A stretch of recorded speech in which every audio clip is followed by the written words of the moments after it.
There are different types of people who resonate with what we talk about here at Nomad Capitalist. First and foremost are the entrepreneurs and the investors who look at the idea of legally paying less in taxes as a way to reinvest in their business, hire more people, gain more market share, grow, and from that, put more money back into their family, into their lifestyle, into their giving, what have you.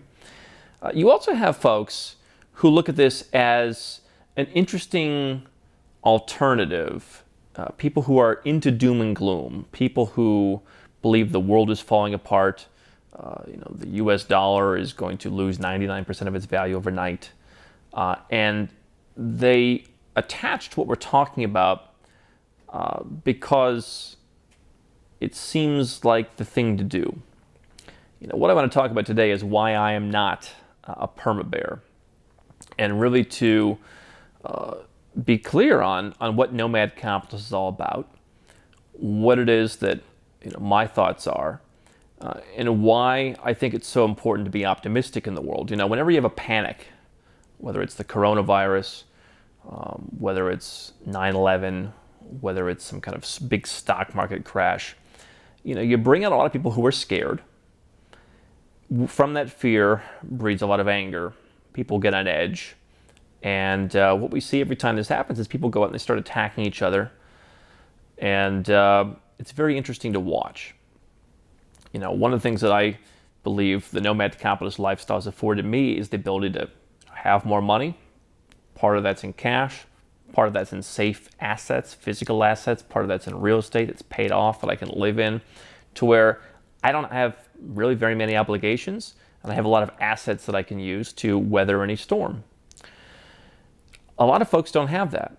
Even folks who are very successful in countries like the United States and many European countries, they make money, they spend the money.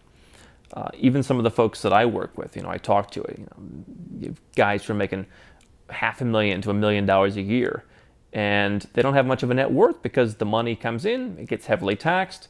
They, pay their bills to run their business in their local country, and then the rest of it gets spent on their lifestyle. They don't really have much to speak of. And that's the shift we talk about here at Nomad Capitalist. And so I think I've had the luxury over the years of not having to be a pessimist because I've diversified myself, and I've advised others to do that as well, to be able to weather any storm.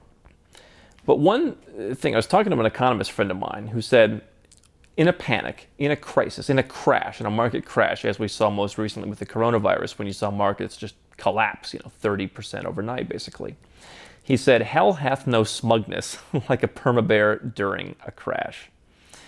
And during the crash, you saw all kinds of people coming out and saying, this is finally it. The United States is going to be rendered oblivious. The US dollar and every other fiat currency is going to become worthless. You're going to be burning them in the oven. You're going to be using them to keep warm. And, I fundamentally agree that the United States and other Western countries will become less and less relevant in this century. You have new countries that are vying for dominance.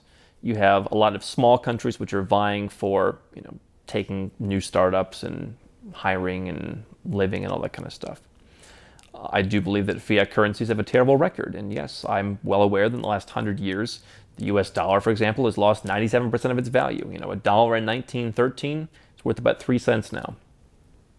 So I agree with all that stuff. But the idea that suddenly one thing is going to happen and you're going to go from it being worth 3 cents to 0.0003 cents in the course of a month is a little ridiculous. One of the things that I've seen as I've traveled all over the world is I've seen all the different opportunities that are out there. I've seen hardworking people in countries who have not even had the chance to really unleash their entrepreneurial ambitions because they don't have the money to do so. They're living in places where it's very hard to get ahead. Perhaps they're forced entrepreneurs in places like India, where they have to be entrepreneurs because there's no jobs for them where they live. And so they go out and they become coders or app developers or whatever else, and you hire them for freelance work, whatever the case may be. They are forced entrepreneurs. I've seen all the new business owners who are going to countries all around the world, from Georgia to Armenia to Cambodia to Colombia and all points in between, who are starting new businesses and who are helping those economies grow. I've gone to countries and then I'll go back 2 years later and the traffic is twice as bad or 3 times as bad because people are buying cars because entrepreneurs have gone to their country and created jobs, wages have gone up, and now they can afford a car for the first time in their life. And so from my perspective, as someone who goes all over the world on a routine basis and who studies this stuff, there is always going to be opportunity. As someone who's been a lifelong entrepreneur since I was 19 years old, I realized there's always been opportunity. And really the key thing that I stand for here at Nomad Capitalist is that you can create your own opportunity. I think there are folks out there who have attached themselves to a cart of the world is going to fall apart. The world as we know it's going to end. They have an apocalyptic view of the world. And I think some of these folks don't have anywhere else to go. It's what got Donald Trump into power. That there were so many people who felt they didn't have a voice that they said, we're going to go with this guy who's totally untested, who's got a totally different way of doing business. And I think for somewhat similar reasons, there are a lot of people who feel isolated and left out.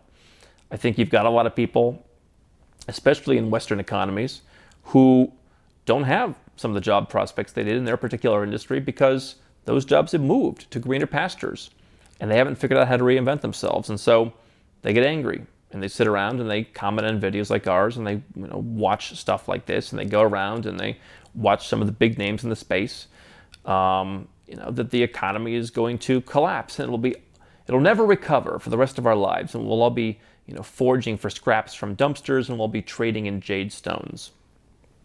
Now listen, I had Peter Schiff speak at our very first conference. I had Jim Rickards, like Jim Rickards, nice guy. I think these guys make a lot of good points. Where I diverge is that you're helpless, we're all screwed, and it's all going to be over and there's nothing you can do about it. The amount of opportunity that is out there is so tremendous. And while as a business owner, I see a lot of people who just don't want to better their lives. I see a lot of people who are lazy all over the world. I see a lot of folks that, I just don't want to be in my business.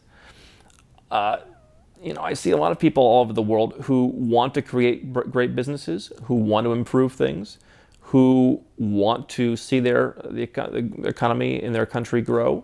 They want to put their country in the map. And I think you've got a lot of very innovative people out there, more now than you've ever had in the course of human history, I think, who are pushing very hard to make positive changes in the world that will grow the economy. We've had, throughout the 2010s, basically the longest bull run in modern history. A lot of people got complacent with that, and I've never thought that was a good idea. Markets rise and they fall, just as countries rise and fall, and you want to be prepared. You do not want to have a fully leveraged business, a fully leveraged life. You want to have cash. You want to have diversification in your life. You don't want to be tethered just to one country if that country's economy falls or something happens in that country. So you do want to be prepared. I'm absolutely in favor of that. On the other hand, just because the economy falls does not mean that the economy will fall forever. And I believe that people want to travel, they want to shop, they want to go to restaurants, they want to create, they want to grow. And while I share on a personal level a lot of the frustrations that a lot of people don't understand what I do, they don't understand why I'd leave the United States, they don't understand why I'd be in business, they don't understand a lot of things. If you're an entrepreneur, if you're a nomad capitalist, you are in rarefied air. A lot of people aren't going to understand you, and some of them are going to bully you or take shots at you. That's the price of being successful. But as much as I see that, I see that people want to grow, and I see that overall, eventually things are going to be okay. At the end of the day, things are going to be okay. There will be winners and losers as always. In any kind of crash, you will see businesses go out of business. You will see businesses go out of business even in good times, but you'll see that amplified. When the tide goes out, you'll see who is skinny dipping, and in any kind of crash, you're going to see that multiplied. You're going to see people who took over-leveraged home loans out, on their home. They borrowed too much money in their home, or they bought too much home, or they bought a business with all leverage. Some of those folks are going to be hurting.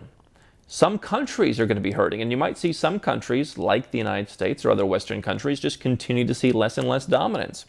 Their currencies might at times reflect that. But here's what I do know.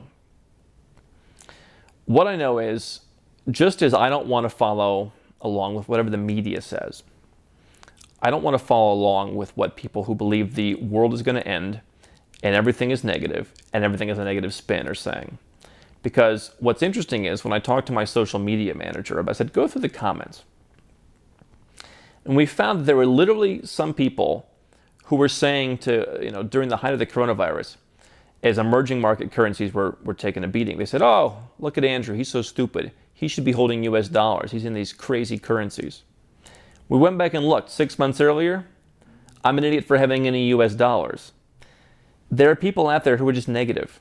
They glom on to negativity because they're angry people, and they find communities where that anger is recognized.